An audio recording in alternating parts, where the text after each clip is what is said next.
mostly submerged camper likely takes its final ride, and it's no road trip, floating down the Kentucky River after the past few days brought historic flooding to the region. Moving up the timeline, President Biden with the news tonight that there will be enough vaccine doses delivered for every adult American months ahead of schedule, and deploying a secret weapon, the First Lady, in the battle over reopening schools, and an unprecedented move, the two rival companies teaming up to increase vaccine production, the Biden administration brokering the deal amid concerns over delays, the president calling it an historic partnership, plus the latest states to ease restrictions on mask mandates. Horror on the highway. At least 13 people are dead after an SUV believed to be carrying more than 24 people was involved in a crash with a big rig. Some ejected from the crowded vehicle. Several others seriously injured. The latest from the scene as questions swirl around the case. The FBI director grilled on the Hill today over the Capitol insurrection and who the Bureau blames for the deadly violence on January 6th. Quite a number who what we would call sort of militia violent extremists. The Supreme Court wrestling over voting rights and racial discrimination. The justices hashing it out, deciding whether to uphold a set of laws argued to be unfair to minorities. In an election cycle marred by uncertainty, why this case is so crucial to our democracy's future. Any of these measures that are being proposed, any of them legitimate? While President Biden takes his first actions against Russia, a closer look at why some other countries are attracted to Russia and its Sputnik vaccine program. And in plain sight, the newly uncovered audio diaries of the former First Lady, Lady Bird Johnson, a woman with a knack for being in the right place at the right time, a front row seat to history, and her understated influence. I went to him and said quietly, remember, pacing and drama. Good evening, I'm Juju Chang in for Lindsay Davis tonight. Thanks for streaming with us. We begin tonight with promising news in the race to vaccinate the country. President Biden late today announcing there should be enough shots of the vaccine for every American by the end of May. That is 2 months earlier than previously thought. This comes as the first shots of the Johnson & Johnson single-dose vaccine have started going into arms. You can see sleeves being rolled up there at Ohio State in Columbus. And part of the reason for President Biden's optimism, more doses of that Johnson & Johnson vaccine will be available earlier thanks to an unprecedented collaboration between fierce competitors. Biden announcing today pharmaceutical company Merck will use its production facilities to produce the J&J vaccine. Our Eva Pilgrim leads us off tonight. Tonight, President Biden with this encouraging headline that the U.S. is on track to have enough vaccine for every adult by the end of May. This country will have enough vaccine supply, I'll say it again, for every adult in America by the end of May. By the end of May. That's progress. Johnson & Johnson had said they would supply the country with 100 million doses by the end of June.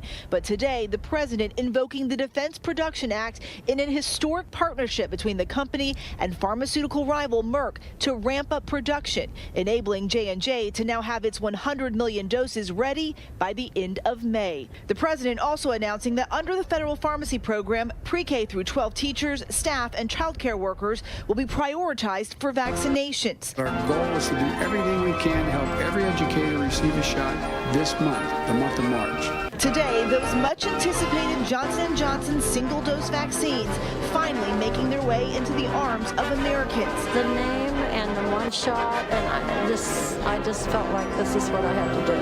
The vaccine also 85% effective at preventing severe illness and 100% effective at preventing hospitalizations and deaths.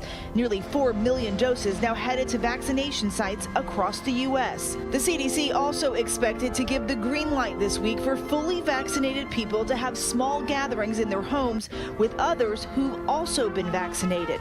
The CDC is still asking vaccinated people to wear masks and social distance in public. After weeks of COVID cases on the decline, the daily case average has increased 3.4% from a week ago. Despite the uptick, at least 11 states have either recently loosened restrictions or plan to in the coming week. And in Texas, it is now time to open Texas 100%. The governor ending its statewide mask mandate and allowing all businesses to fully reopen starting next week.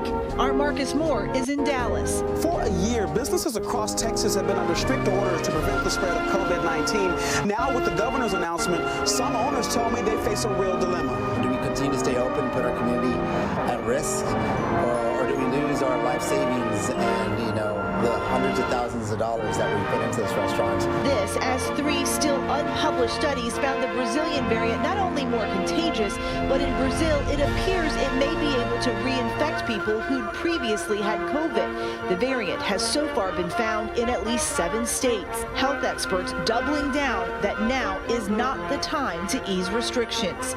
If we do not completely suppress this, we will continue to be challenged by variants, which have a way of coming back to bite us, as they say. Eva Pilgrim joins us now. And Eva, a lot of hopeful headlines, but still top health officials and President Biden seem adamant about reminding the public to remain vigilant. That's right, Juju. President Biden today, as he was making that announcement about the historic partnership between Merck and Johnson & Johnson for the vaccine production, telling the American public now is not the time to let up, saying now is not the time to let our guard down. And we keep hearing that from health officials repeatedly. They are concerned about these variants and where we are right now with these numbers. And what can you tell us about that partnership the president touted between Merck and Johnson & Johnson? They're saying it was quite a negotiation. Yeah, this was quite the negotiation, and President Biden negotiated this one between those 2 companies himself.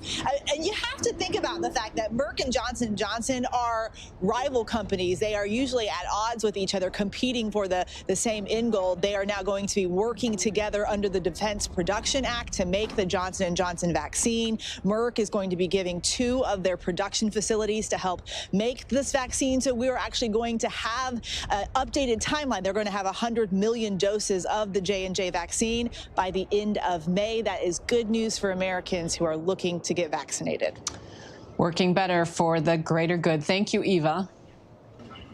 And for more on this major development in the vaccine timeline, I'm joined now by White House Senior Advisor Cedric Richmond. Thanks for being here. Thank you for having me. Well, President Biden says there will now be enough vaccine doses for all American adults produced by the end of May. Give us a sense of just how significant that development is, and does it change the timeline, in your view, for when the country could get back to normalcy, which Dr. Fauci and others have said would more likely have taken place at the end of 2021? Well, look, we certainly hope so, but we still need our fellow Americans to do those things that will help us beat the pandemic, and that is to wear masks, that is to stay socially distanced, that's to make sure you're washing your hands and doing all of those things. And, that is a big piece of beating the pandemic. And the last thing, of course, is maybe the most important thing, is to take the vaccine when you have an opportunity to do that. And we believe if we do that, we hope that we can do it sooner rather than later. We saw the mask mandate dropped in the state of Texas, and yet the CDC head has asked that people keep up their vigilance. How do those 2 pieces of communication conflict, and how do you balance those messages? Well, look, we're still going to ask the American people to wear masks. We're still going to ask businesses and encourage them that they can still mandate masks to come in their business. And so, look, Texas governor did what he thought was best for his state. We're doing what we think is best for the American people. And we know from the last administration that wearing masks, being socially distanced, is the best way to prevent people from contracting COVID-19. And that's the best way to save lives. So let's turn to the COVID relief package. Senate Majority Leader Chuck Schumer said today that your administration's $1.9 trillion relief bill could come to the Senate floor as early as tomorrow.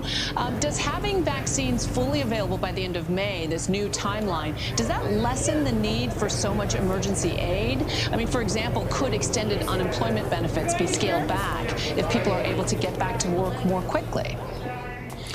No, we don't think so. Look, we didn't do a package that goes in perpetuity. We did a very limited package because we were concerned about the cost, but we did a package that would allow us to defeat the twin crisis that we have going on, the economic fallout from the pandemic and the health fallout. So we didn't just throw a bunch of gratuitous and extra things in there. This is a bare bones package to beat this pandemic and meet the needs of the American people. So we're hopeful and we're as aggressive as we can to make sure that we produce as many vaccines as we can to make sure we get them distributed. We've added over 1,000 vaccinators around the country. So we're doing our part and we're going to keep doing it.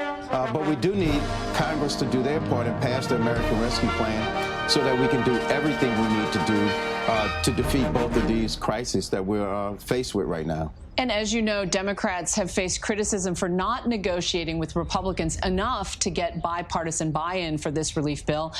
As all the past COVID relief bills have, does the White House see any cuts to this bill that could help address Republican concerns? I mean, for example, they've argued that state and local governments are not hurting as much as expected in their budgets, so could cuts to aid there bring down overall costs and maybe gain some Republican votes? Let me just tell you, the last 5 bills that you mentioned that were bipartisan all had one thing in common. They were too little, too late, and they never gave us a chance to get in front of the pandemic. We just kept chasing it, and American people kept dying. And so what we wanted to do was meet the needs of the pandemic and meet the needs of the economic crisis. And look, we have entertained, we have engaged with, we have hosted Republican senators at the White House to see if we could get to some meeting of the minds. We're at $1.9 trillion. They came in at $600 billion. And then the question becomes, who do we leave out? Do you want to take out the $20 billion that goes to veterans, the $130 billion that would go to get our schools open? Do you want to take out the $1,400 that we promised to give to Americans to help get them through this? Or the unemployment insurance? We're not willing to leave people behind. And I'm sure they don't want to leave out the nutrition, the money in there to make sure that people can eat. For the first time in this country's history, 1 in 7 people report that they don't have enough food to eat. And so we are being very intentional about helping this country through this pandemic. And to the extent that anybody wants to give us a real offer and engage in conversations, we're willing to do that. I want to turn now to the southern border, and we're seeing a major influx of migrants, including unaccompanied minors. Your administration has faced some criticism for deploying those temporary facilities for processing and housing those migrants at the border, while other critics say a more lenient approach on immigration might just invite more migrants. Does the administration have a handle on this, or is there concern that it might spiral into the same sort of border crisis that we saw in 2019? Well, we're still picking up the pieces from the last administration's broken immigration policies or lack of immigration strategy. And just like Secretary Mayorkas said yesterday, that we are dealing with it. And we did open a temporary facility, but it's a different environment right now. It is a retooled facility that has educational needs, mental health counseling. It is a more nurturing environment. But let's think about where we are. We can't house people the way we used to house people a year ago. We're going to make sure that they're socially distanced. We're going to make sure that it is a COVID-conscious atmosphere. And to do that, you can put less people in facilities, and therefore you're going to need more facilities right now during the short term. But we are using it absolutely as a temporary facility. We want to get those kids in there. We want to get them processed, and then we want to get them over to HHS, where we will make sure that we find family members for them to go with, or other shelter or guardians for them to live with. And that is the humane way to do it. That's the way we're going to do it. And we are working very hard to make sure that those kids don't stay in those temporary shelters long at all. Our thanks to you, White House Senior Advisor Cedric Richmond. Thanks for your time. Thanks for having me. And now to the investigation after the deadly riots at the Capitol. FBI Director Christopher Wray testifying on Capitol Hill today, saying the FBI views the January 6th attack as an act of domestic terrorism. So what did he say about whether the FBI did enough and who was responsible? Here's our Chief Justice correspondent, Pierre Thomas. Tonight, in his first appearance before Congress since the January 6th insurrection, FBI Director Christopher Wray was specific and blunt about who was responsible. Quite a number who what we would call sort of militia violent extremists, the Proud Boys or the Oath Keepers. We've already identified individuals who advocate for what you would call sort of white supremacy. A fact confirmed by the only Capitol Police officer who's publicly described in detail the horror of that day. In a television exclusive with ABC News. There was a large number of people in that crowd that were racist. Officer Dunn said that mob fought viciously. I'm exhausted. My shirt's drenched in sweat, pepper spray. I got blood and cuts on my knuckles. And one of the conspiracies claiming it was really left-wing radicals posing as Trump supporters who attacked the Capitol. Do you have any evidence that the Capitol attack was organized by, quote, fake Trump protesters? We have not seen evidence of that. The FBI director was pressed on why a key piece of intelligence warning that right-wing radicals were coming to Washington to attack the Capitol did not result in more robust security. Why didn't the FBI sound the alarm? Wray says the information obtained the day before the insurrection was put in the hands of D.C. officials. That information was quickly disseminated and communicated with our partners, including the U.S. Capitol Police, including Metro PD, in not one, not two, but 3 different ways. And Pierre Thomas joins us now from Washington. Pierre, the FBI director discussed the rise in domestic terror. What do we learn on that score? Well, he says domestic terror cases have doubled since he took office, Juju, many involving radicals from the far right and white supremacists. Juju, 2,000 domestic terror cases under investigation right now. And with that testimony, there seems to be a lot of finger pointing about the intelligence sharing leading up to January 6th. Where did it all break down? Well, indeed there was. He said today that intelligence from the Norfolk Division, which talked about an attack coming to Washington, was shared with officials here in D.C., but he said it was obviously not good enough, Juju. So many details to unpack. Thank you, Pierre. Pleasure. Next to the horrific and deadly crash near the California-Mexico border that has left so many unanswered questions. Why was there an SUV filled with 25 people, including children? And what led to the tragic collision with a tractor-trailer? More than a dozen killed, and Kaylee Hartung has more on what authorities are saying tonight.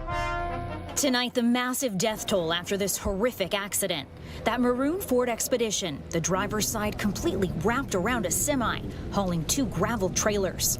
Officials say a 28-year-old man drove the SUV directly into the path of the big rig. Its driver, a 69-year-old man, just after 6 a.m. local time in Southern California. We need as many ambulances as you can hand right now. Officials say the driver and 24 passengers, including children, were crammed inside the SUV, many without safety restraints. It seems unfathomable that many people could fit inside a vehicle. First responders finding 12 people dead at the scene, several passengers ejected, one person dying after being rushed to the hospital. Helicopters airlifting several patients. The driver of the big rig also hospitalized, but able to speak with investigators. The intersection in Imperial County, California, just north of Interstate 8, a mostly agricultural area, about 10 miles from the U.S.-Mexico border. And Kaylee Hartung joins us now from the scene of that horrible crash. And Kaylee, you've been speaking to investigators already. What are they saying about why so many people were packed into that vehicle? Yeah, Juju, that is the big question tonight. Why were there so many people packed inside that SUV? And officials say they're investigating that, but it's too early to know anything for sure. Right now, they say their top concern is identifying the victims. Many of them, they say, didn't have ID on them. We just heard again from the chief of the California Highway Patrol. We learned a couple new details, though, about how they were able to fit 25 people inside that SUV, Juju. They say that SUV only had 2 seats in it, the driver's seat and the front passenger seat. The rest of that vehicle had the seats removed. We've also learned the age range of those passengers, 15 to 53, Juju. Our thanks to you, Kaylee Hartung. And when we come back, the terrifying close call for one deputy performing a welfare check when someone shoots at her at point-blank range. Dr. Oz saved someone's life today, but in an airport. We'll explain. But up next, the challenges and sweeping changes being proposed to how we vote in different states across the country. The Supreme Court hearing one Republican challenge today. Some say it's about protecting the vote. Others say it's about suppressing it. Stay with us. With so much at stake, so much on the line, more Americans turn here than any other newscast. ABC News World News Tonight with David Muir. We have made it through another week together. America's #1 most watched newscast across all of television. Admit it, these days, what you need to know seems to change just about every day. What is it that you really want to know, need to know? To help you not just get through your day, but to make the most of it. Feel smarter. Feel better. Feel happier. Well, how about a third hour of Good Morning America in the afternoon? GMA 3, what you need to know. Lunchtime at 1 Eastern, 12 Central and Pacific on ABC. It's all about you. Robin Roberts, George Stephanopoulos, Michael Strahan. Wake up with America's #1 most watched morning show. ABC's Good Morning America. The world may feel out of your control, but your happiness doesn't have to be. Learn the secrets to happiness. Listen to the 10% Happier podcast, free on Apple Podcasts. ABC News honored winner for the second straight year with the Edward R. Murrow Award for Overall Excellence in Television. ABC News, America's #1 news source. Friday nights, 9/8 Central. True crime, cinematic, real-life drama, stunning, the unthinkable. Follow the clues. The Hunt. True crime. 2020. Friday nights, 9/8 Central on ABC. The reality is our country can collapse from within. You see the white power movement on the march. Klansmen and neo-Nazis, skinheads, it's meant to incite war. From the KKK to Oklahoma City to Charlottesville, the new documentary event special. We just need to start talking about race. Homegrown hate, the war among us. This is a real wake-up call. Streaming now on ABC News Live. Now, when it matters most, the straightforward facts. ABC News is America's #1 news. #1 in the morning, #1 in the evening, with America's most watched newscast. #1 in late night versus the competition. The #1 news magazine on Friday nights. #1 in politics across this historic election versus the competition. The #1 daytime talk show. And #1 in streaming news. ABC News is America's #1 news. Throughout the past year, we have reported extensively on all the changes to voting in America because of the pandemic and because of our politics. Tonight, we're bringing back our series Ballot Watch because there is an unprecedented new wave of state election laws on the horizon aimed at making it harder to vote. And today, the Supreme Court, the justices heard a major case that could make it harder to challenge restrictions in the years ahead. Here's our Devin Dwyer. Today at the Supreme Court, a major showdown over voting rights as Arizona Republicans defend 2 state laws that limit how ballots are cast. These measures are designed to provide order and secure the elections and provide confidence in the results. One measure requires election officials to throw out votes cast in the wrong precinct. Another bans the practice of third-party ballot collection or allowing someone else to turn in your absentee ballot for you. To us, it's a fundamental issue of right versus wrong. It's all about the integrity. There's no evidence of widespread voter fraud in Arizona, where 80% of voters in 2020 cast ballots early. Democrats say the real purpose is to make it harder for minorities to vote. If people have less access to mail, then in fact getting that ballot back is a big deal. But for somebody who lives in a rural community where you may live 50 or 75 miles from a post office box that you share with a bunch of other families because they're hard to come by, then that's a whole different story. Section 2 of the Voting Rights Act of 1965 says laws which result in a denial or abridgment of the right of any U.S. citizen to vote on account of race or color are illegal. The provision has never been tested at the High Court, but 8 years ago, a hostile conservative majority effectively gutted a separate part of the law, one that required states with a history of racial discrimination to pre-clear election rule changes with the Justice Department. The court needs to send a strong statement that the Voting Rights Act will be there for the American public, especially at a time when we see politicians in the state trying to put barriers in front of the ballot box. Republican lawmakers in at least 43 states are considering more than 250 proposed bills that would make it harder to vote. What do? They do things like restrict access to vote by mail. They impose stricter photo identification laws. They slash voter registration opportunities, and they aggressively purge voters from the rolls. Many of the measures target early voting, which exploded in popularity during 2020 and led to historic turnout. 30 states made it easier to vote by mail because of the pandemic, but now at least 24 states are considering measures to scale it back in future elections. Who are the losers? Well, of course, all voters lose when you restrict voting access.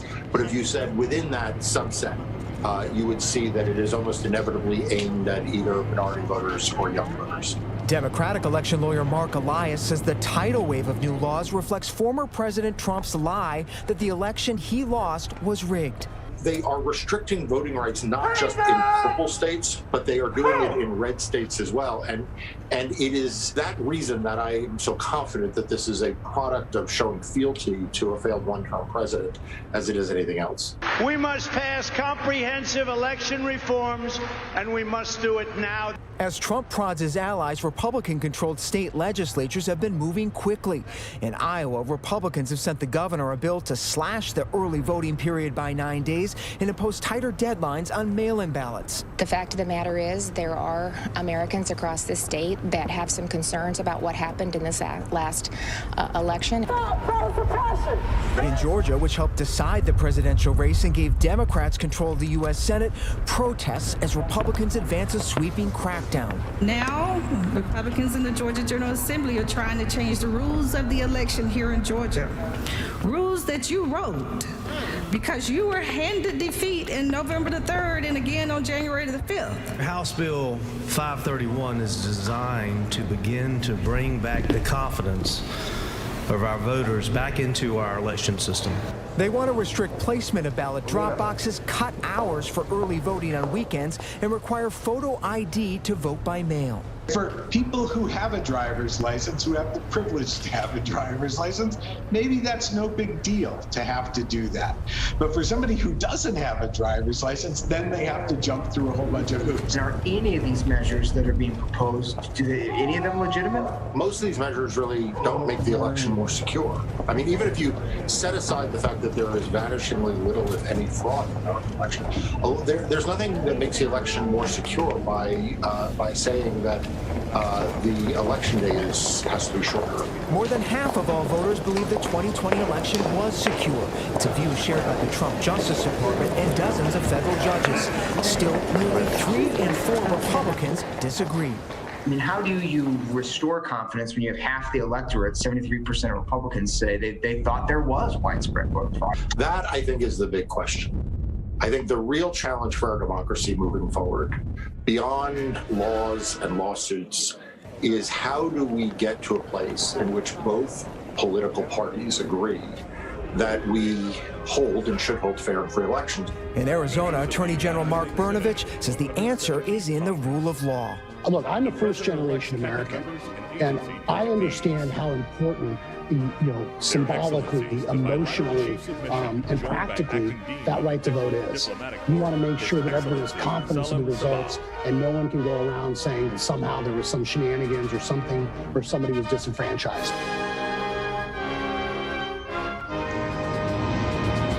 And Devin Dwyer joins me now. Devin, you covered today's Supreme Court arguments over Arizona's election laws, and I know you're so good at reading the legal tea leaves. What did we learn about just how the justices might rule?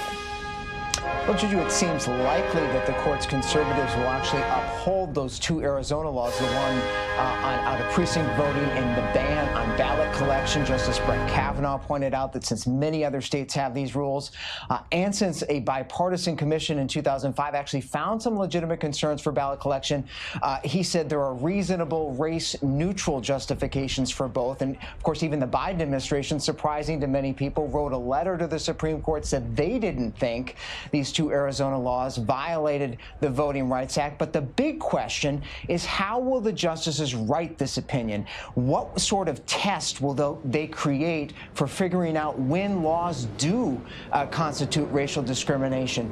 That's the big concern. And tonight, Juju, Democrats, civil rights advocates are very nervous that this conservative majority on the court will make it harder to challenge election laws in the future. Fascinating, Devin. But even as we wait for this decision, the House tomorrow is expected to pass a sweeping package of new voting reforms backed by Democrats. What might that accomplish, and what do you think the Republicans will say as backlash? Yeah, I mean, even as all of those state restrictions are in the pipeline, they're on the horizon, Democrats tomorrow in the House will vote to pass this sweeping bill. It's 800 pages, Juju. It's called the For the People Act of 2021, a major Democratic priority, and it would set some national standards for voting. It would mandate automatic voter registration. It would expand voting by mail, mandate drop boxes in certain places. In fact, the bill would even mandate 2 weeks of early voting in every single state.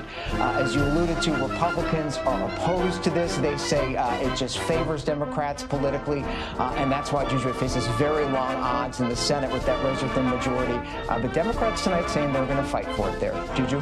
Clearly the lines are drawn. Thanks to you, Devin Dwyer. Thanks, Juju.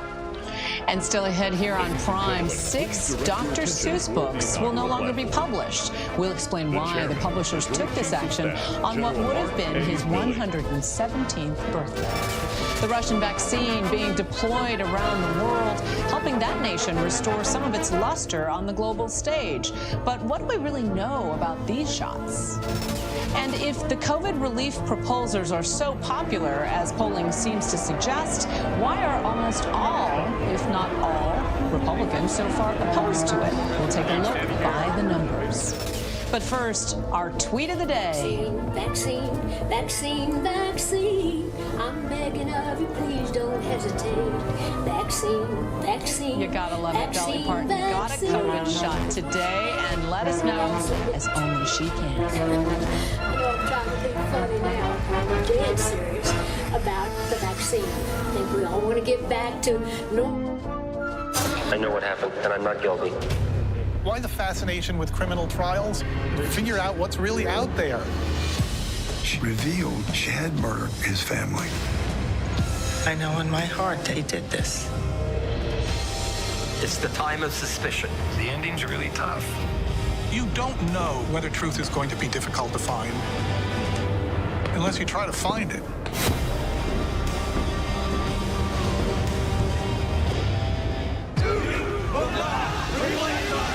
The reality is our country can collapse from within. You see the white power movement on the march. Klansmen and neo-Nazis, skinheads, it's meant to incite war. From the KKK to Oklahoma City to Charlottesville, the new documentary event special. We just need to start talking about race. Homegrown hate, the war among us. This is a real wake-up call. Streaming now on ABC News Live. Admit it, these days, what you need to know seems to change just about every day. What is it that you really want to know, need to know? To help you not just get through your day, but to make the most of it. Feel smarter. Feel better. Feel happier. Well, how about a third hour of Good Morning America in the afternoon? GMA 3, what you need to know. Lunchtime at 1 Eastern, 12 Central and Pacific on ABC. It's all about you.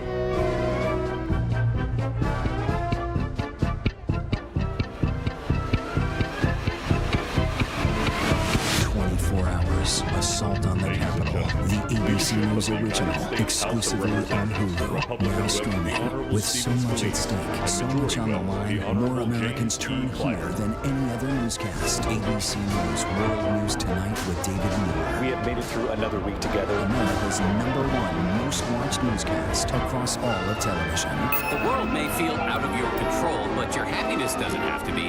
Learn the secrets to happiness. Listen to the 10% Happier podcast, free on Apple Podcasts.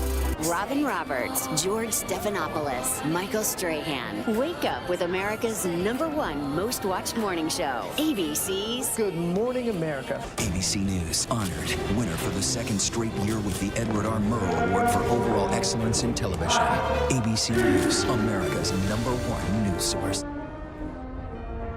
We turn now to today's politics and why parts of President Biden's agenda that are widely popular, according to the latest polls, will still face an uphill battle in Congress. Here's a closer look by the numbers. 210 House Republicans unanimously opposed President Biden's $1.9 trillion pandemic relief plan that passed the House with near total Democratic support. The stimulus plan is popular, though. 76% of all voters back it, including 60% of Republicans, according to a Morning Consult Politico poll.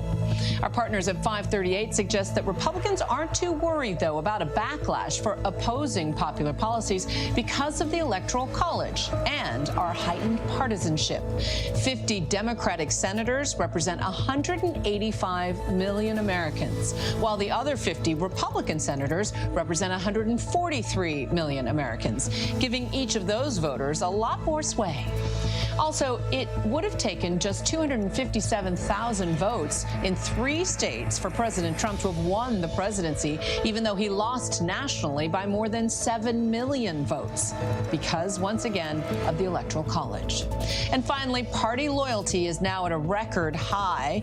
In 2020, just 4% of congressional districts had split tickets, meaning they backed a presidential nominee from one party and a House candidate from the other party. That's the smallest share in 70 years. And we still have a ton more to get to tonight on Prime. A third accuser now coming forward with allegations against New York's governor. President Biden taking his first action against Russia, what his administration is demanding the Russian government do. And could Lady Bird Johnson have been the first podcaster ever? Well, maybe not, but you still have to listen to some of this remarkable new project from our friends at ABC Audio. The former First Lady in her own words as she witnessed moments that we've all read about in the history books. But first, a look at our top trending stories on abcnews.com.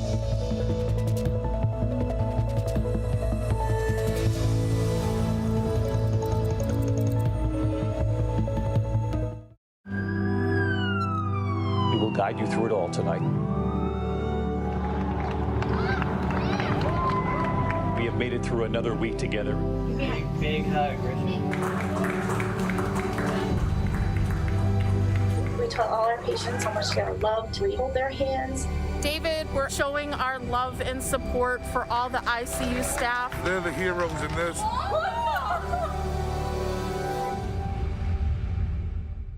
Now, when it matters most, the straightforward facts. ABC News is America's #1 news. #1 in the morning, #1 in the evening, with America's most watched newscast. #1 in late night versus the competition. The #1 news magazine on Friday nights. #1 in politics across this historic election versus the competition. The #1 daytime talk show. And #1 in streaming news. ABC News is America's #1 news. The world may feel out of your control, but your happiness doesn't have to be. Learn the secrets to happiness. Listen to the 10% Happier podcast, free on Apple Podcasts. ABC News honored winner for the second straight year with the Edward R. Murrow Award for Overall Excellence in Television. ABC News, America's #1 news source. This is GMA3, what you need to know. GMA3. A third hour of Good Morning America in the afternoon. It's all about you. Lunchtime on ABC. The reality is our country can collapse from within. You see the white power movement on the march. Klansmen and neo-Nazis, skinheads, it's meant to incite war. From the KKK to Oklahoma City to Charlottesville, the new documentary event special. We just need to start talking about race. Homegrown hate, the war among us. This is a real wake-up call. Streaming now on ABC News Live. Friday nights, 9/8 Central. True crime, cinematic, real-life drama, stunning, the unthinkable. Follow the clues. The Hunt. True crime. 2020. Friday nights, 9/8 Central on ABC.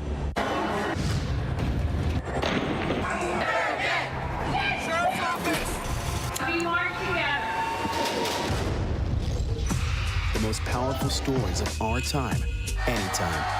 Nightline.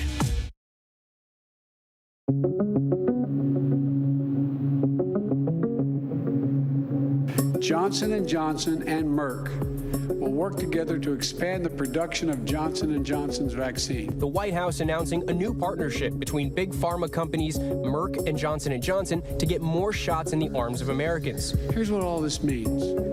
We're now on track to have enough vaccine supply for every adult in America by the end of May. The president also announcing that under the federal pharmacy program, pre-K through 12 teachers, staff, and child care workers will be prioritized for vaccinations. And now with the new Johnson & Johnson one-dose shot making its way to hospitals across the country, several states are easing restrictions. Massachusetts is lifting indoor dining limits and opening other indoor facilities like gyms to 50% capacity. The good news here is having another effective vaccine. It is now time to open Texas 100%. I remain deeply concerned about a potential shift in the trajectory of the pandemic. Vernon Jordan, former advisor to former President Bill Clinton and civil rights activist, has died. Jordan made headlines when he sued the University of Georgia over its integration policy in 1961. He then worked for the NAACP, the United Negro College Fund, and was president of the National Urban League.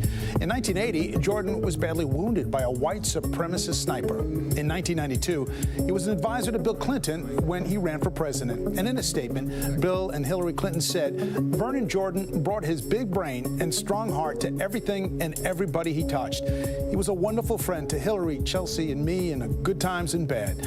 Jordan was 85. Dramatic video to show you from a doorbell camera in Ohio. It shows a man opening fire on a sheriff's deputy at point-blank range as she stood at the door. Bullets narrowly missing Warren County Sheriff's Deputy Sarah Vaught before she returned 5 rounds, and she hit the gunman. The suspect now charged with attempted murder. Deputies had to come to the home to conduct a welfare check on the people who live there. 6 Dr. Seuss books will stop being published after growing calls that some books contained racist and insensitive images. In the book, If I Ran the Zoo, a white man with a gun standing on a cage that's sitting on the heads of what appear to be 3 Asian men. And this stereotypical image of a Middle Eastern man riding what looks like a camel. In a statement, Dr. Seuss Enterprises saying these books portray people in ways that are hurtful and wrong. There has been increasing criticism over the way people of color are portrayed. Books by Dr. Seuss have been translated into dozens of languages and are sold in more than 100 countries. A heart surgeon and TV host Dr. Oz jumped into action today to help save a man at Newark Airport. The man collapsed near baggage claim last night. Dr. Oz rushed over, saw that the 60-year-old man appeared to be having a heart attack. The host and a Port Authority officer named Jeffrey Croissant flipped the man over and then started performing CPR. They ultimately used a defibrillator to revive the man. Dr. Oz recounted those harrowing moments to TMZ Live. His wife was standing next to him, still processing what was going on. There was no pulse. And so the first thing you do when there's no pulse is you give the patient a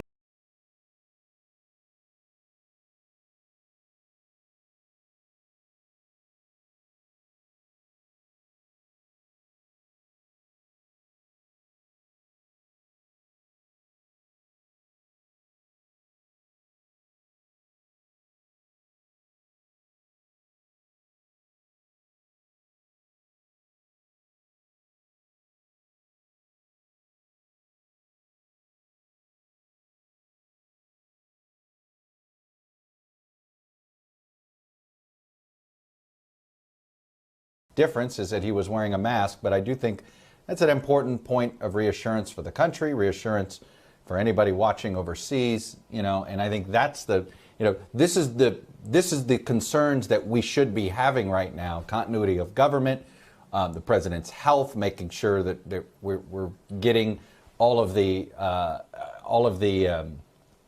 truth that we can out of the White House. I will say this.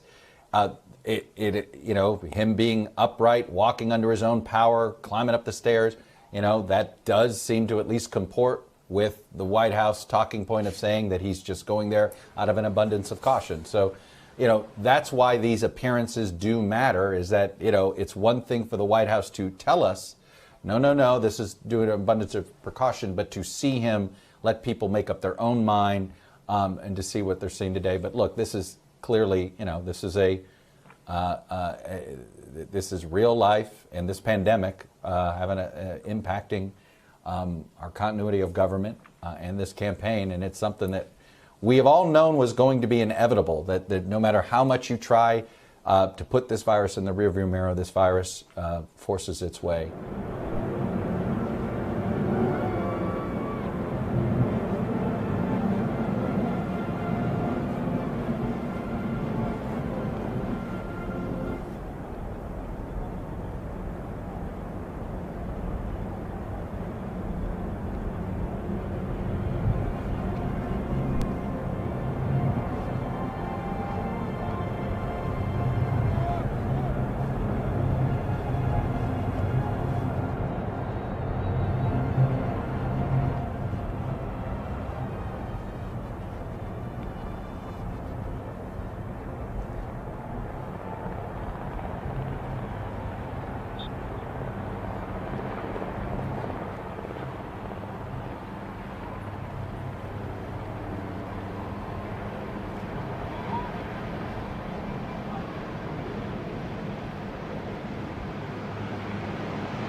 is Ivanka Trump, the second oldest child of Donald Trump and Ivana Trump.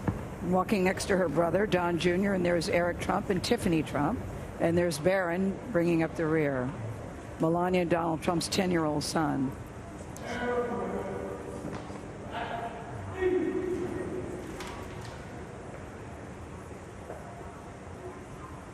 Donald Trump has been very close to his family, as we all know. Yes. Especially as they're adult children. He's become very close with them, and they work with him. The two oldest sons will, and you just spoke with Eric Trump recently. Interesting, Eric Trump, when I said, what's your biggest fear for your dad? He said, bringing new people in. We've been a very insular family. Wow. We trust each other. And he said that's been part of the hardest thing for them all to get used to. John Dickerson? You know, there is such a weight on their father now, yes. And they are his support system and have been in that tight-knitness. And I was reminded of FDR after he beat Herbert Hoover. He said to his son, he said, I'm just afraid that I may not have the strength to do this job. After you leave me tonight, Jimmy, I'm going to pray. I'm going to pray to God that he will help me, that he will give me the strength and the guidance to do this job and do it right. And I hope that you will pray for me, too. A father leaning on his son at that moment in 1932. And this is a moment for a family, not just for a new president. And I think that Donald Trump as president will lean on his family, in particular his daughter, yes, Ivanka Trump, who has left her business in New York so that she can help her husband. The son-in-law of Donald Trump has been named a senior advisor. Also has a very key position. And they will all admit, too, Nora, that Ivanka Trump, they believe, is the favorite. Which is unusual when you hear children say that about the favorite child. Well, and I mean, when you ask people who've been on this journey with Donald Trump in the campaign, who can make him change his mind? It is Ivanka. She's the one they named. Let's listen now as they announce the children. Laura Dove and the House of Representatives Chief Administrative Officer Philip G. Kiko.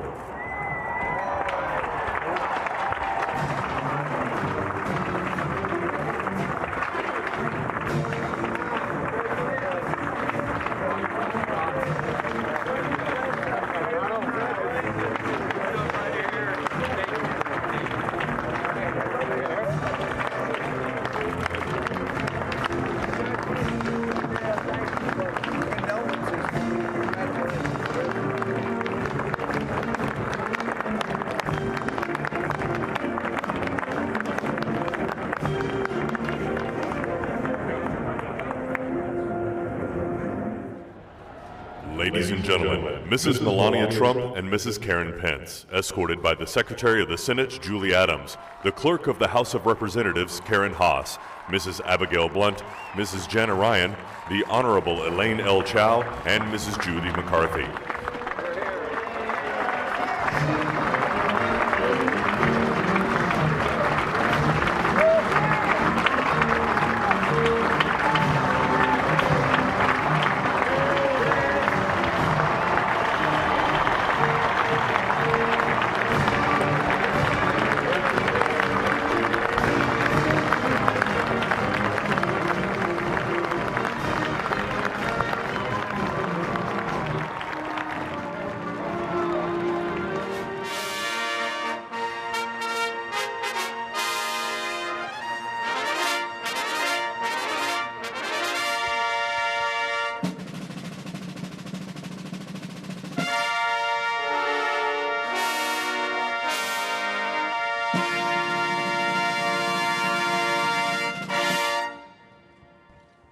Ladies and gentlemen, the President-elect of the United States, Donald John Trump.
We saw there the big thumbs up sign from Donald Trump, Philip Crowther in Washington. There you hear the cheers. Yeah, and those are cheers from a lot of Donald Trump supporters who've come a long way to celebrate this inauguration of their candidate. A lot of red hats you'll see here.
What a great honor to be able to introduce for the first time ever anywhere the 45th President of the United States of America, Donald J. Trump.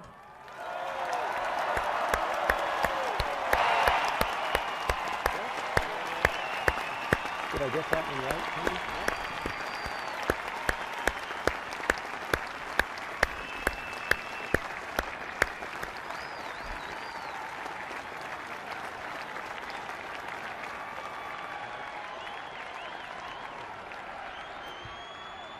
Chief Justice Roberts, President Carter, President Clinton, President Bush, President Obama, fellow Americans, and people of the world, thank you.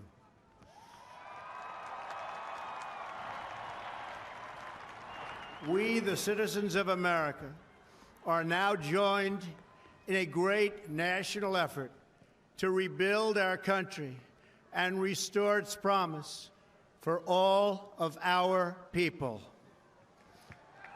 Together, we will determine the course of America and the world for many, many years to come. We will face challenges. We will confront hardships, but we will get the job done. Every 4 years, we gather on these steps to carry out the orderly and peaceful transfer of power. And we are grateful to President Obama and First Lady Michelle Obama for their gracious aid throughout this transition. They have been magnificent. Thank you.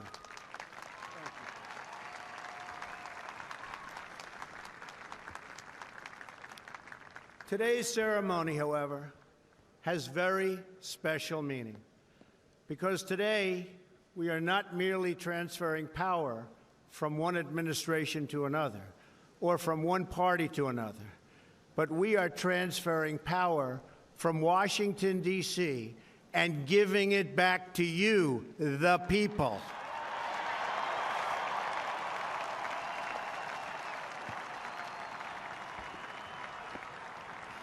For too long, a small group in our nation's capital has reaped the rewards of government while the people have borne the cost. Washington flourished, but the people did not share in its wealth. Politicians prospered, but the jobs left and the factories closed. The establishment protected itself, but not the citizens of our country. Their victories have not been your victories. Their triumphs have not been your triumphs.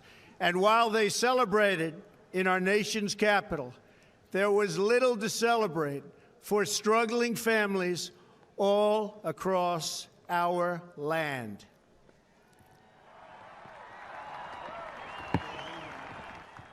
That all changes starting right here and right now, because this moment is your moment. It belongs to you.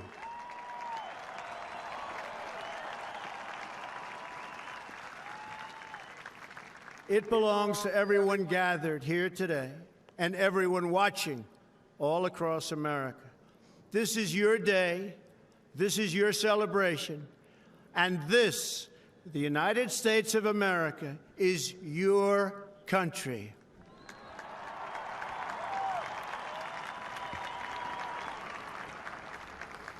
What truly matters is not which party controls our government, but whether our government is controlled by the people. January 20th, 2017 will be remembered as the day the people became the rulers of this nation again.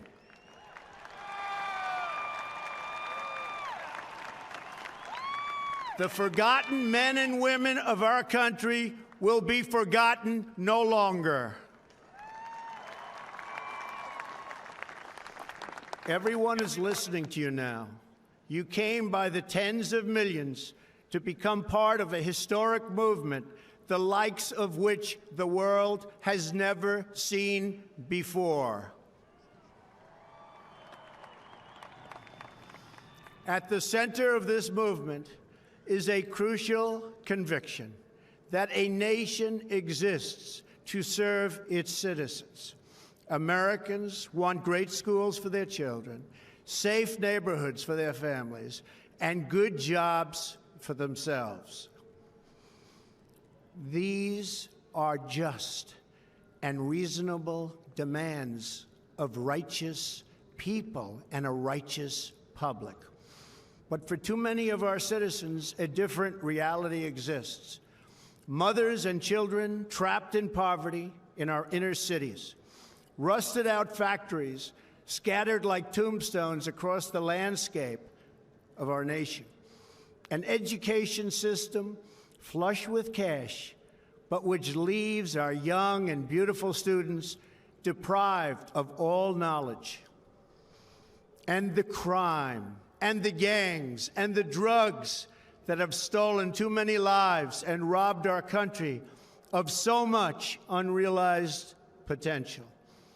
This American carnage stops right here and stops right now.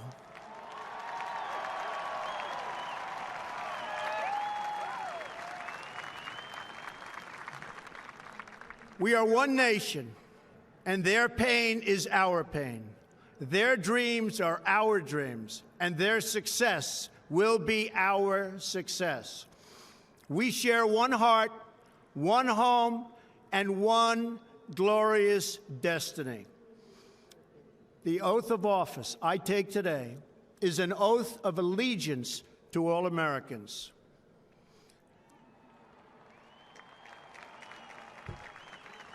For many decades, we've enriched foreign industry at the expense of American industry, subsidized the armies of other countries while allowing for the very sad depletion of our military.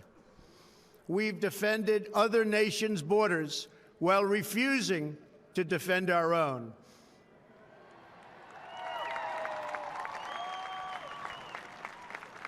And spent trillions and trillions of dollars overseas while America's infrastructure has fallen into disrepair and decay. We've made other countries rich while the wealth, strength, and confidence of our country has dissipated over the horizon. One by one, the factories shuttered and left our shores, with not even a thought about the millions and millions of American workers that were left behind. The wealth of our middle class has been ripped from their homes and then redistributed all across the world. But that is the past, and now we are looking only to the future.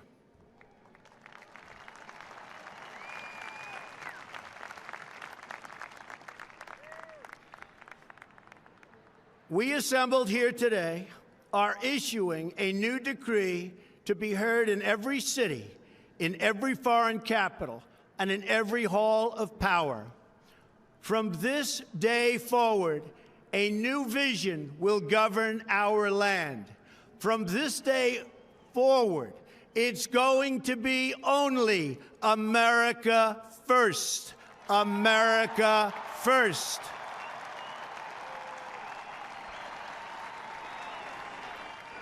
Every decision on trade, on taxes, on immigration, on foreign affairs will be made to benefit American workers and American families.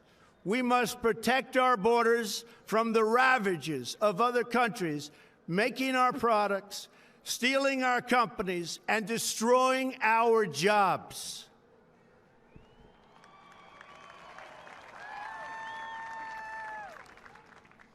Protection will lead to great prosperity and strength. I will fight for you with every breath in my body, and I will never, ever let you down.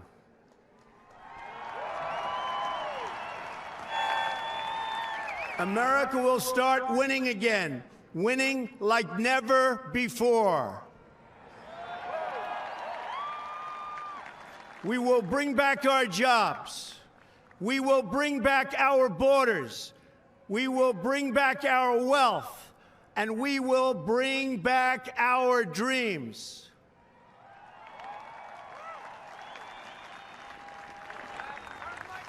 We will build new roads and highways and bridges and airports and tunnels and railways all across our wonderful nation.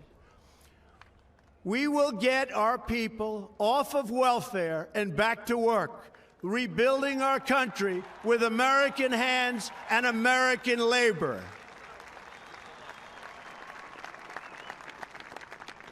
We will follow two simple rules: buy American and hire American. We will seek friendship and goodwill with the nations of the world, but we do so with the understanding that it is the right of all nations to put their own interests first. We do not seek to impose our way of life on anyone, but rather to let it shine as an example. We will shine for everyone to follow. We will reinforce old alliances and form new ones and unite the civilized world against radical Islamic terrorism, which we will eradicate completely from the face of the earth.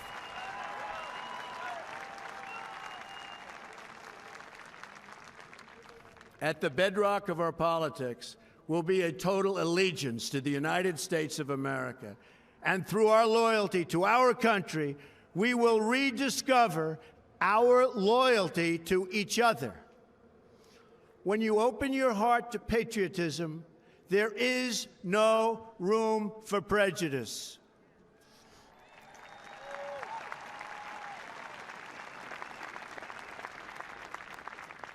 The Bible tells us how good and pleasant it is when God's people live together in unity.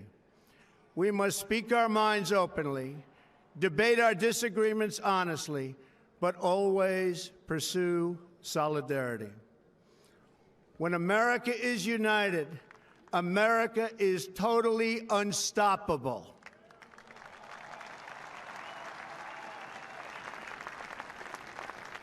There should be no fear. We are protected, and we will always be protected. We will be protected by the great men and women of our military and law enforcement. And most importantly, we will be protected by God.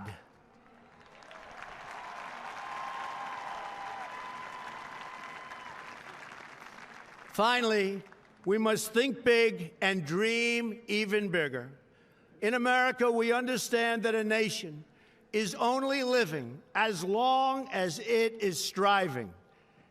We will no longer accept politicians who are all talk and no action, constantly complaining but never doing anything about it.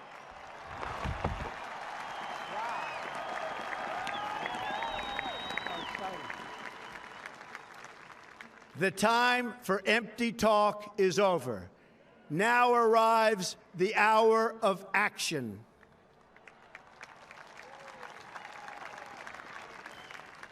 Do not allow anyone to tell you that it cannot be done. No challenge can match the heart and fight and spirit of America. We will not fail. Our country will thrive and prosper again. We stand at the birth of a new millennium, ready to unlock the mysteries of space, to free the earth from the miseries of disease, and to harness the energies, industries, and technologies of tomorrow. A new national pride will stir our souls, lift our sights, and heal our divisions. It's time to remember that old wisdom our soldiers will never forget, that whether we are black or brown or white, we all bleed the same red blood of patriots.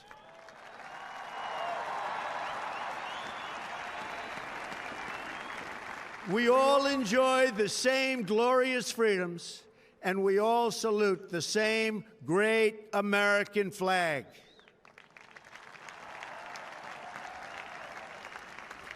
And whether a child is born in the urban sprawl of Detroit or the windswept plains of Nebraska, they look up at the same night sky, they fill their heart with the same dreams, and they are infused with the breath of life by the same almighty Creator.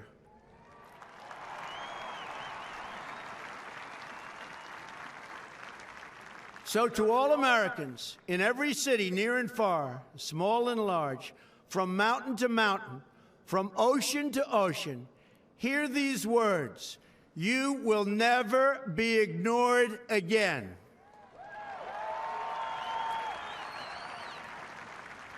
Your voice, your hopes, and your dreams will define our American destiny. And your courage and goodness and love will forever guide us along the way. Together, we will make America strong again. We will make America wealthy again. We will make America proud again. We will make America safe again. And yes, together, we will make America great again. Thank you, God bless you, and God bless America. Thank you. God bless America. Ladies and gentlemen, please remain standing for the presentation of our national colors by the Armed Forces Color Guard, the singing of our national anthem, and for the Pledge of Allegiance.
Oh, say, can you see by the dawn's early light what so proudly we hailed at the twilight's last gleaming, whose broad stripes and bright stars through the perilous fight o'er the ramparts we watched were so gallantly streaming, and the rockets' red glare, the bombs bursting in air, gave proof through the night that our flag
next performance is a beloved patriotic song that means so much to us every day of the year, but especially this Independence Day.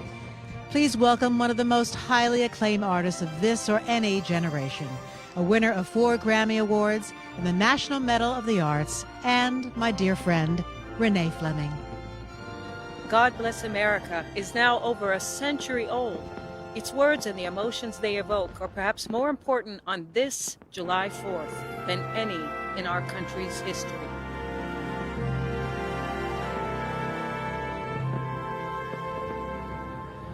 God bless America, land that I love. Stand beside her and guide her through the night with the light from above.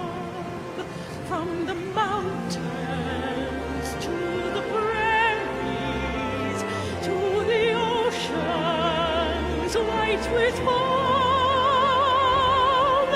God bless America, my home, sweet home.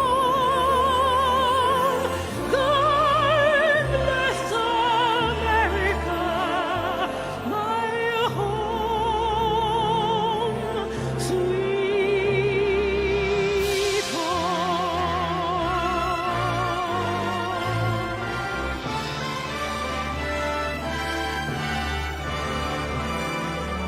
God bless America, land that I love. Stand beside her and guide her through the night with the light from above. From the mountains to the prairies to the oceans white with foam. God bless America, my home, sweet home. God bless America, my home, sweet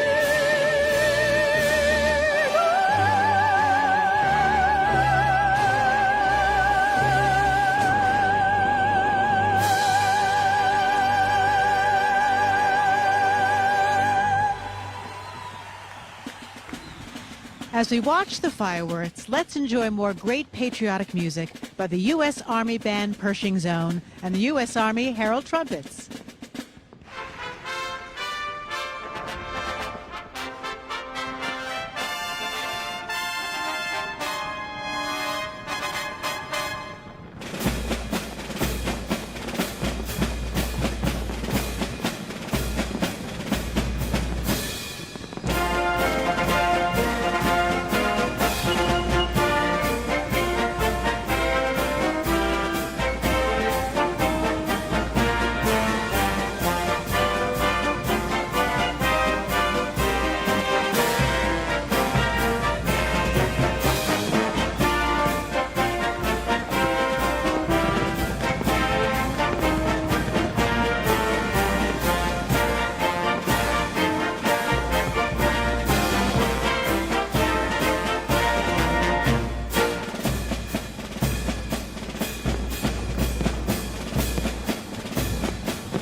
When we think of the patriotic songs that speak to our love of these United States, at the top of the list is My Country 'Tis of Thee.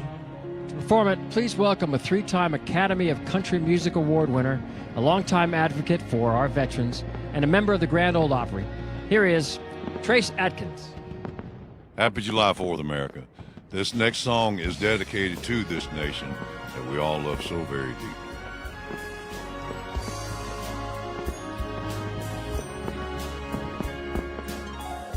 My country 'tis of thee, sweet land of liberty, of thee I sing.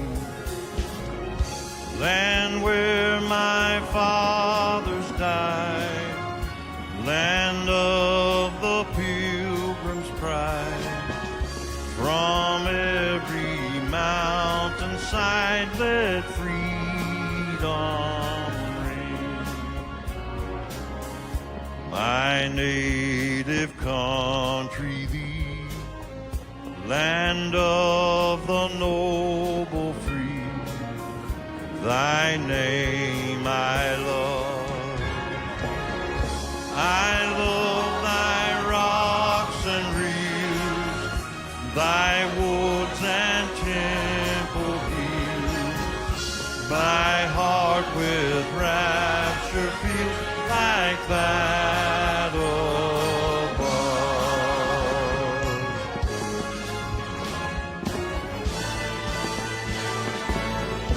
Our fathers, God, to thee, author of liberty, to thee we sing.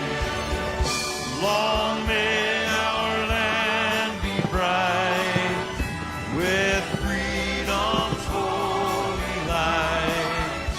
Protect us by thy might, great God.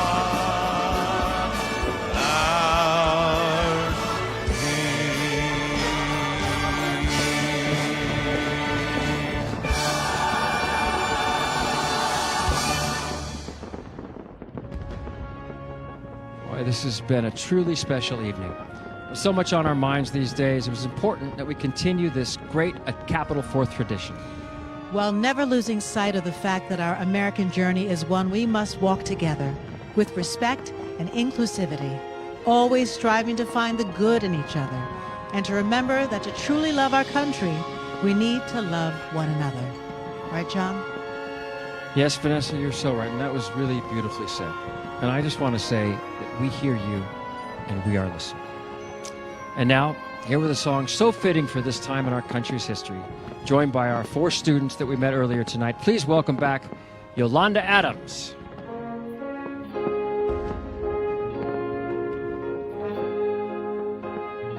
What the world needs now is love, sweet love. It's the only thing that there's just too little of. What the world needs now is love, sweet love. No, not just for some, but for everyone. Lord, we don't need another mountain. There are mountains and hillsides enough to climb. There are oceans and rivers enough to cross, enough to last till the end of time. Oh, what the world needs now is love, sweet love. It's the only thing that there's just too little of. What the world needs now is love, sweet love. No, not just for some, but for everyone. Lord, we don't need another meadow. There are cornfields and wheat fields enough to grow. There are sunbeams and moonbeams enough to shine. Oh, listen, Lord, we need you so.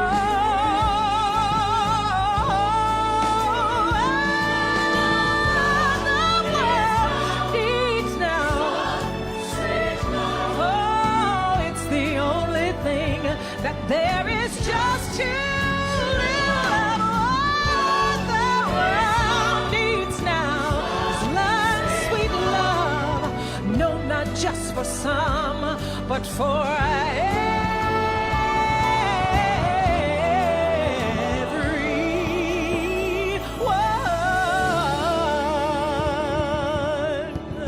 God bless you all.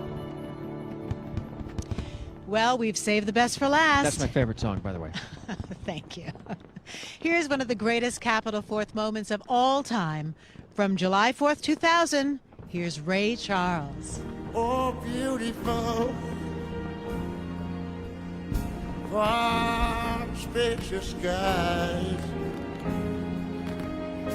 far amber waves of grain,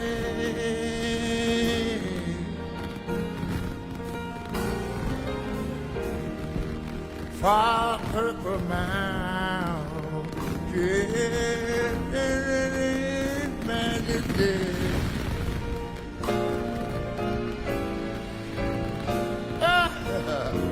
Above the fruity plain. Now wait a minute now. America, oh, America.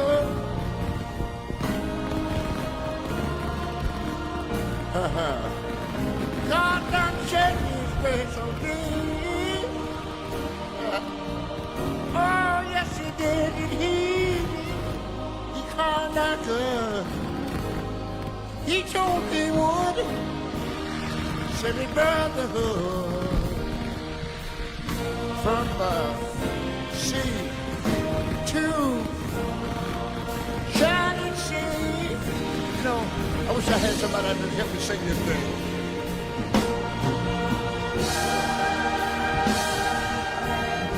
America, oh how I love you, America. You know my God, he done shed his grace on me. Y'all ought to love him for it, 'cause he Lord, he loved my good. Oh yes he did. Said he brotherhood from sea to shining sea. Lord, yes, Jesus, oh my Lord, I want to thank you, Lord. Let me thank you, Lord.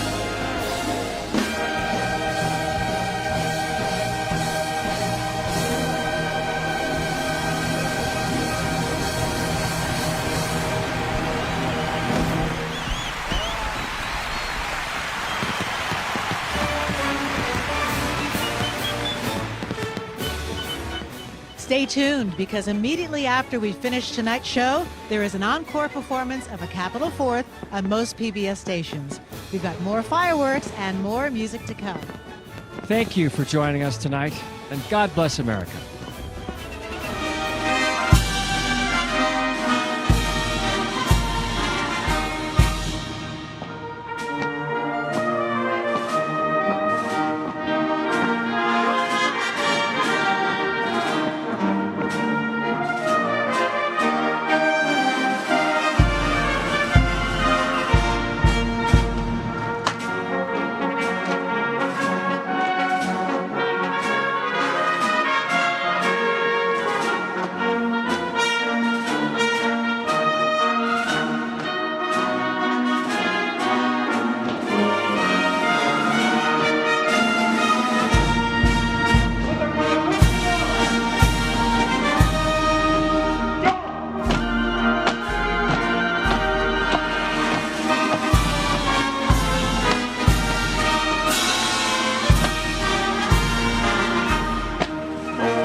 Puerta, 3 pasos al frente.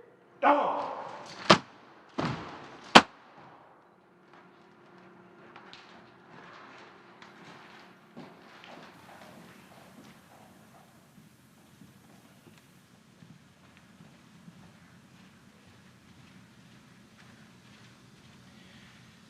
Mexicanas, mexicanos, ¡viva la independencia! ¡Viva! ¡Viva Miguel Hidalgo y Costilla! ¡Viva! ¡Viva José María Morelos y Pavón! ¡Viva! ¡Viva Josefa Ortiz de Domínguez! ¡Viva! ¡Viva Ignacio Allende! ¡Viva! ¡Viva Leona Vicario! ¡Viva! ¡Viva el heroico pueblo de México! ¡Viva! ¡Vivan las comunidades indígenas! ¡Viva! ¡Viva la grandeza cultural de México! ¡Viva! ¡Viva la libertad! ¡Viva! ¡Viva la justicia! ¡Viva! ¡Viva la democracia! ¡Viva! ¡Viva la igualdad! ¡Viva! ¡Viva nuestra soberanía! ¡Viva! ¡Viva la fraternidad universal! ¡Viva!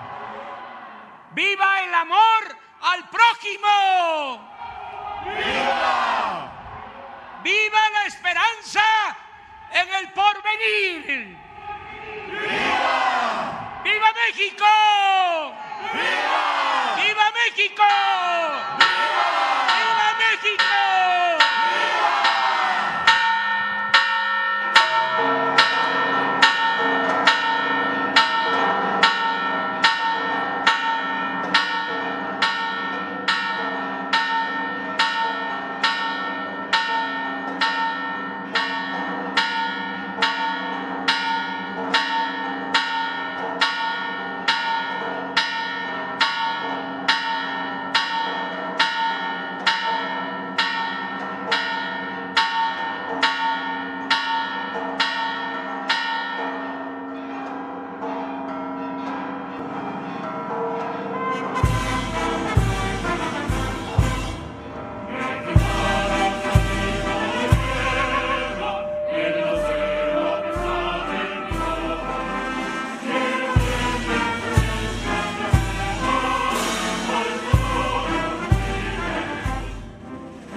It was 100 years ago that Irving Berlin wrote the patriotic anthem, God Bless America. To perform it tonight is one of the best-selling female gospel artists of all time. Please welcome CeCe Winans.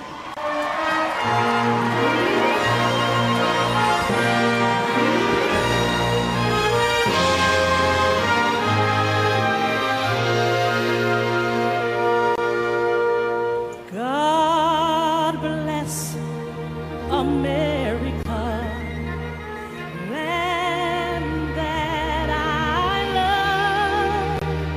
Stand beside her and guide her through the night with the light from above.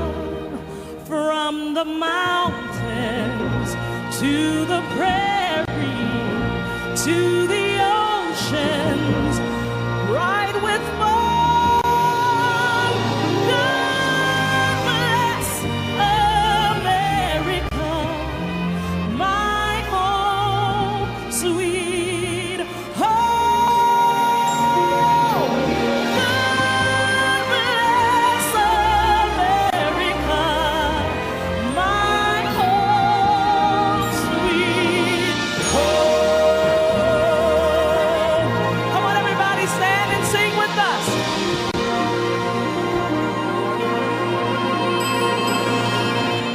God bless America, land that I love. Stand beside her and guide her through the night with the light from above. From the mountains to the prairies, to the ocean, wide with love. God bless America, my home, sweet home. God bless America, my home, sweet home. From the mountains to the prairie, to the ocean, wide with love. God bless America, my home, sweet home.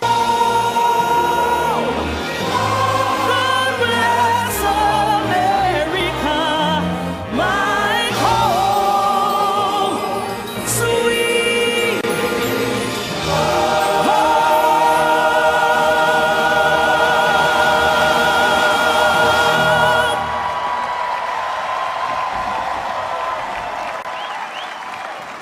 Wow, can you believe this show? I'm so moved. This is so beautiful. So patriotic, being here in the nation's capital with these beautiful fireworks, with all this American music, and it really makes you stop and think what it means for us to be an American, and I just am so proud and so happy for that today, and I'm sure all of you are as well. Now, this birthday party is not over, and remember, right after tonight's show, there'll be an encore performance of A Capitol Fourth on most PBS stations, so make sure you stay tuned. And now, it's time for more great patriotic music from the U.S. Army Band.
Well, let's welcome back a performer who inspired us earlier tonight with her amazing voice.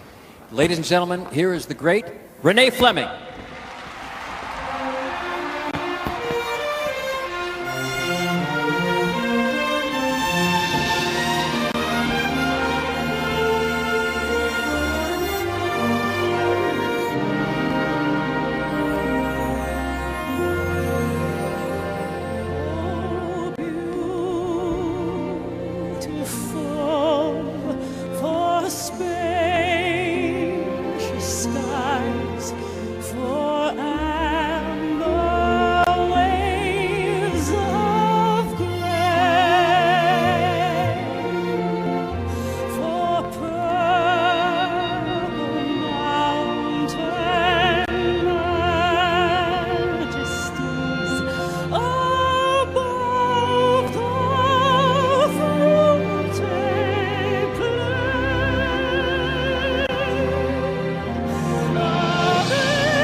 Well, that's our beautiful show. Make sure to stay tuned for an encore performance of the Capitol Fourth on most PBS stations. We've got fireworks and more music coming up. Thank you for joining us tonight on the Capitol Fourth, and God bless America.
Well, we've saved the best for last. That's my favorite song, by the way. Thank you. Here's one of the greatest Capitol Fourth moments of all time. From July 4th, 2000, here's Ray Charles. Oh, beautiful, far spacious skies, far amber waves of grain,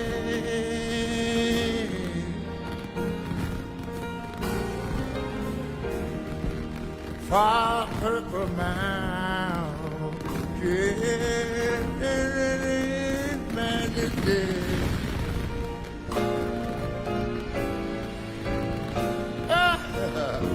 Above the fruity plain. Now wait a minute now. America, oh, America.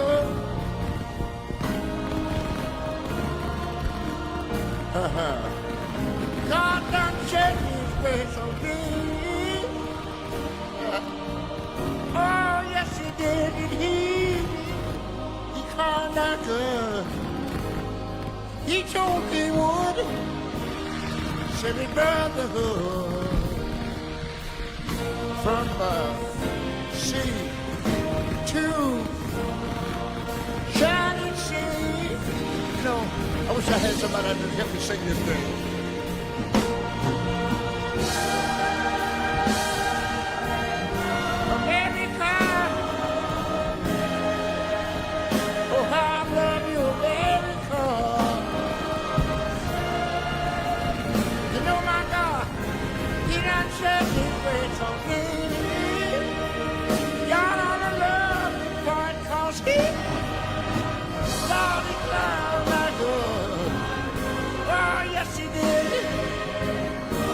Sunny brotherhood from sea to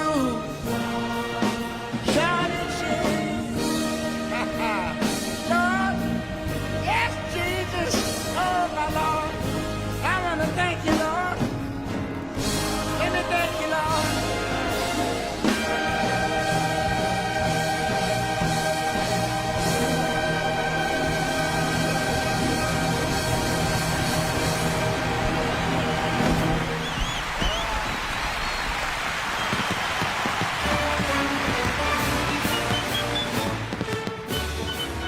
Stay tuned, because immediately after we finish tonight's show, there is an encore performance of a Capitol Fourth on most PBS stations.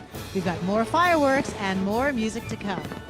Thank you for joining us tonight, and God bless America.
comments, suggestions, and information, visit us at pbs.org/Capital Fourth and join the conversation on Facebook, Twitter, and Instagram.